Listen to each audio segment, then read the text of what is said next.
after being hospitalized last month for the flu. Texas automobile, banking, and media magnate Tom Benson Jr. dies at the age of 90.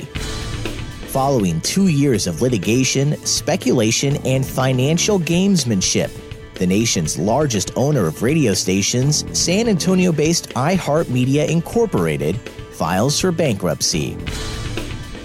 And a procession of state and federal officials testifying before the House Homeland Security Committee that in addition to weaknesses in the region's flood defenses, Hurricane Harvey also exposed miles of bureaucratic red tape.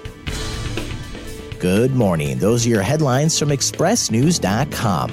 I'm Chance Dorland with your Express News briefing for Friday, March 16th. Brought to you this morning by North Park Mazda, the #1 Mazda dealer in Texas last month.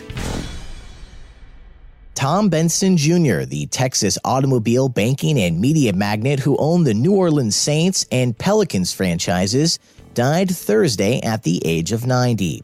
Benson was hospitalized in New Orleans with the flu on February 16th, and the Saints report via Twitter that he passed away peacefully with his wife Gail Marie Benson at his side. Born July 12, 1927, Benson was one of 4 children and the grandnephew of Herbert Benson, an architect who helped design Tulane Stadium and was a founder of the annual Sugar Bowl college football game. The billionaire was a major local philanthropist, amassing his wealth in San Antonio, where in the 1950s he began building an empire of car dealerships and local banks, eventually buying the NFL's New Orleans Saints in 1985 before relocating to Crescent City. He also went on to own the city's NBA franchise, the Pelicans. Dallas Cowboys owner Jerry Jones says Benson was a friend and an ally, as well as a proud Texan who embraced his leadership role in the state of Louisiana. Tom Benson Jr.'s personal life was marred with controversy and marked by tragedy, becoming estranged from his daughter Renee in recent years after bequeathing most of his fortune to his third wife, Gail Marie Benson, in January of 2015. Renee had been in line to take over his businesses along with her children Rita and Ryan LeBlanc, and challenged her father's mental competence with a lawsuit for control over her late mother's sprawling $1 billion estate. The San Antonio court battle went on for 13 months and was settled about a year ago. Among other philanthropy, Benson bankrolled the football stadium at San Antonio's University of the Incarnate Word, and also libraries at St. Anthony Catholic School and Central Catholic High School in commemoration of his late son, Robert. In 2008, he donated $15 million to San Antonio's Oblate School of Theology. Find additional information on Tom Benson Jr., including past coverage on the media mogul, at expressnews.com. Following 2 years of litigation, speculation, and financial gamesmanship, as the nation's largest owner of radio stations tried to keep its crushing debt under control and creditors at bay. Late Wednesday, San Antonio's iHeartMedia Incorporated filed for bankruptcy in a move that will likely rank among the largest in recent corporate history. In a Houston bankruptcy court, the company listed $12.3 billion in total assets and $20.3 billion in debt, and with more than 35 other iHeart-affiliated companies also filing for bankruptcy, the company has moved to have those cases jointly administered. The bankruptcy is the latest twist in the history of the homegrown company founded in 1972 by Lowry Mays and B.J. Red McCombs, but then in 2008 purchased in a leveraged deal by 2 Boston-based private equity firms.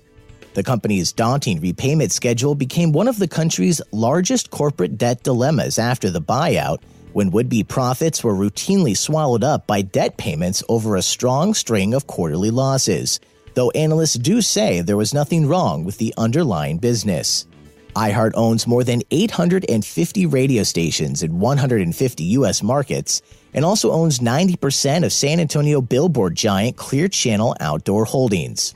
Currently employing roughly 17,000 people in the Americas, Europe, and Asia, the company says its day-to-day operations will continue as usual during the bankruptcy. In a Thursday court filing, company treasurer and senior vice president Brian Coleman said a reorganized iHeart will have just under $5.8 billion in debt, that would be secured by all of the company's assets under a contemplated restructuring. And when Hurricane Harvey made landfall near Rockport the night of August 25th as a Category 4 storm, it exposed not only weaknesses in the region's flood defenses, but also miles of bureaucratic red tape. That was chief among the lessons learned described to Congress on Thursday by a procession of state and federal officials called to testify before the House Homeland Security Committee as part of their examination of the responses to last summer's Harvey and a succession of other natural disasters. The review comes as Governor Greg Abbott and the Texas congressional delegation have been battling to speed federal funding for response and recovery that has already cost the state more than $2.7 billion, with about $1 billion of that sum reportedly coming from property tax loss to Texas school districts caused by property value declines.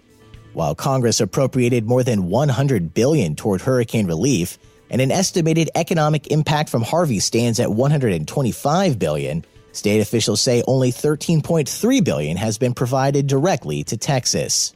So far, while the official verdict among many emergency management experts has been that federal and state officials in Texas prepared well and worked cooperatively in the rebuilding effort, a litany of bureaucratic hurdles have also been cataloged, such as RV restrictions in Houston to duplicative housing inspections run out of a labyrinth of state and federal agencies that, likely alongside a tangle of inconsistent regulations, added costs and slowed down FEMA's response to the disaster.